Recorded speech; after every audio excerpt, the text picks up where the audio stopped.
শহরের এক ছোট লাইব্রেরির জানালার পাশে বসে আছে দুইজন, রিয়া আর অর্ণব। বাইরে হালকা বৃষ্টি পড়ছে, কাঁচে কাঁচে পানির ফোঁটা গড়িয়ে পড়ছে। ভেতরে নরম হলুদ আলো আর চারপাশে বইয়ের মিষ্টি গন্ধ। রিয়া বইটা হাতে নিয়ে হাসতে হাসতে বলল, শোনো, আমি তোমাকে একটা গল্প শোনাবো। অর্ণব মাথা নাড়ল, চোখে কৌতূহল। বলো। রিয়া শুরু করল। একটা ছোট শহরে এক ছেলে ছিল, যার নাম ছিল আরিয়ান।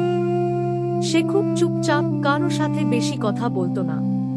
প্রতিদিন সে একই রাস্তায় হাঁটত, একই চায়ের দোকানে চা খেত, আর আকাশের দিকে তাকিয়ে থাকত।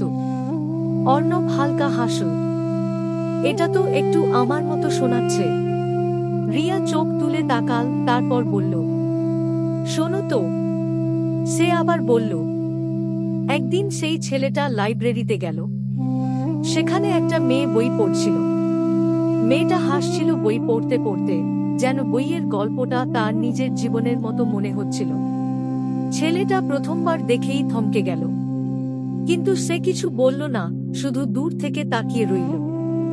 বাইরে বৃষ্টি একটু বাড়ল।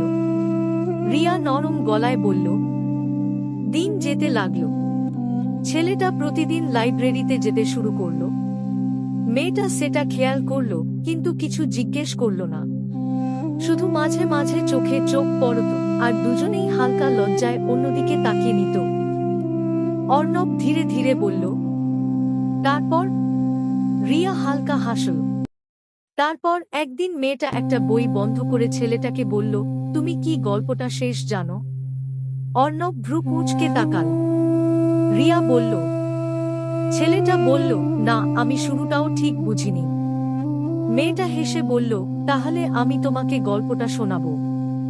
রিয়া একটু থামল, তারপর অর্ণবের দিকে তাকিয়ে নরম গলায় বলল, আর সেই দিন থেকেই গল্পটা আর বইয়ের ছিল না।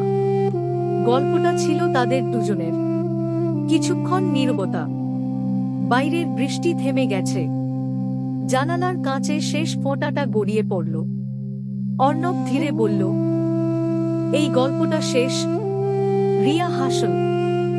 না, ভালো গল্প কখনো শেষ হয় না, শুধু নতুন অধ্যায় শুরু হয়।